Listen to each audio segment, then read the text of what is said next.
Guys good morning. আবারও চলে এলাম নতুন ভিডিও নিয়ে। তো তোমরা ভিডিওটাকে স্কিপ করবে না, দেখতে থাকো। আর তিয়াসা ব্লগে তোমাদের স্বাগতম। তো তোমরা ভিডিওটাকে স্কিপ করবে না, দেখতে থাকো। সারাদিন কী করছি না করছি সেটাই শেয়ার করবো তোমাদের সঙ্গে। তো আমার চান কমপ্লিট হয়ে গেছে, আর এখানে পিকুসোনা ঘুমোচ্ছে। আর এখানে দেখো ঠাকুরের এখানে পরিষ্কার করে নিয়েছি, এবার পুজোটা করে নেব। আর এটা দেখো আমার গাছের ফুল, ছাদে ফুল গাছ আছে সেই ফুল। তো ফুলগুলো কেমন লাগছে অবশ্যই কমেন্ট করো।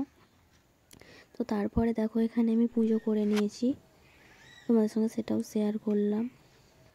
পিকুসোনা উঠে পড়েছে কিন্তু চুপ করে শুয়ে আছে। তো দেখো দেখছে, আবার হাই করো বাবা। হাই গাইস বলো গুড মর্নিং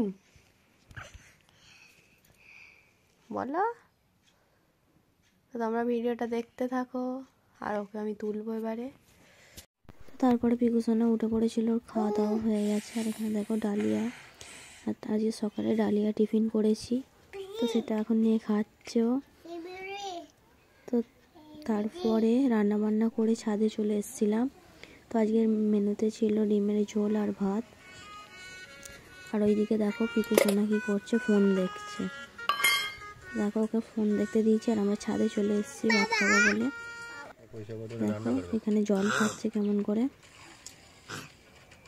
তো তারপরে ভাত খাওয়া হয়ে যাওয়ার পরে তারপরে নিচে চলে গেছিলাম। তো নিচে গিয়ে তারপরে বাইরে দিয়েছিলাম পিকুকে। আর তারপরে সন্ধ্যেবেলা মন্দিরে চলে এসেছিলাম। এটা আমাদের ইস্কন মন্দির ডোমজুর।